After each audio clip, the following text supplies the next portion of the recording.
Bonsoir tout le monde, j'ai décidé de faire un recap sécuritaire sur les événements en Israël. Au vu de ce qui se passe, il se passe énormément de choses. Donc là, je vais traiter de la semaine dernière, c'est-à-dire du 4 août au 11 août, de dimanche à dimanche. Je ne vais pas tout traiter, il s'est passé énormément de choses. Et je vais aussi faire un recap des chiffres clés depuis le 7 octobre. Donc voilà, je commence sans tarder. Si vous voulez un recap journalier, n'hésitez pas à m'écrire en commentaire ou m'écrire en privé. Et j'essaierai de faire une vidéo au jour le jour. Vu ce qui se passe, il manque pas de news.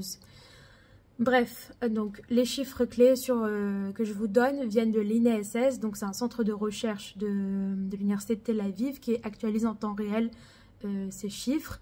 Depuis le 7 octobre, on parle de 19 000 missiles et roquettes qui ont été tirés sur Israël.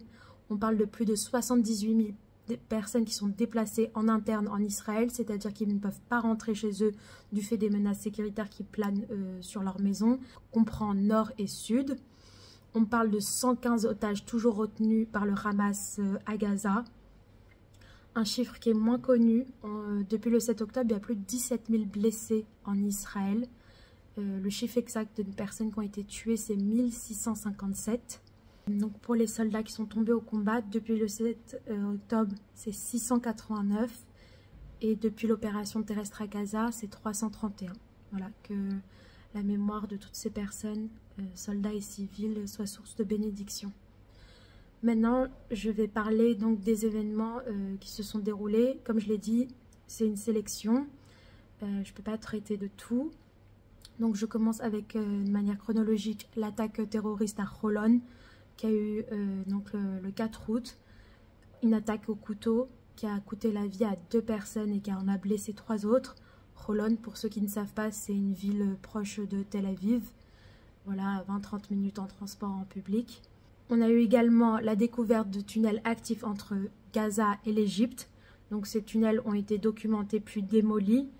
Et il y a eu également des tirs de roquettes sur Ashdod. Donc Ashdod, c'est une ville dans le sud d'Israël et ça faisait très longtemps, en tout cas depuis quelques mois, qu'il n'y avait pas eu de sirènes qui ont retenti dans cette ville. Il y a eu le triste anniversaire d'Ariel Bibas, donc un des otages, un des enfants qui reste encore à Gaza, qui a fêté ses 5 ans. Donc il y a eu une marche en Israël en solidarité et pour faire sortir les otages de Gaza. Il faut savoir qu'il y a des manifestations pratiquement toutes les semaines, tout le temps, pour la libération des otages du Hamas. On a eu une attaque au drone dans le nord d'Israël, près de Naharia. Dit une attaque au drone, c'est au pluriel.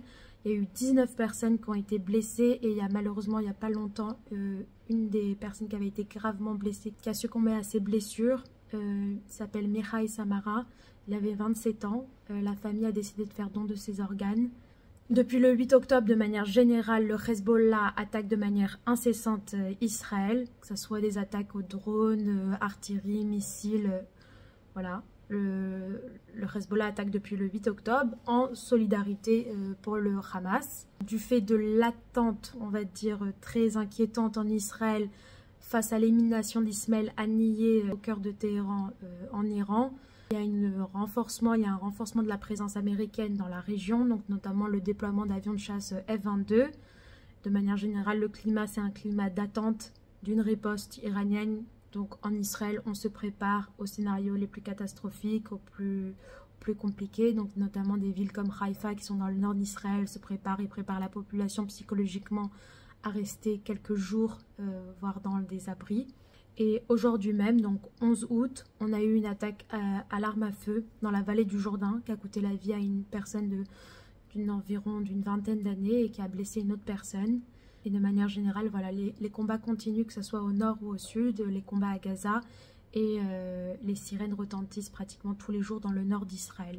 C'était un recap un peu long, je sais, mais à mon avis nécessaire. Et voilà, j'essaierai de faire un recap journalier. Suivez ma page Israël avec Thelma et j'espère vous partager des nouvelles plus joyeuses la prochaine fois.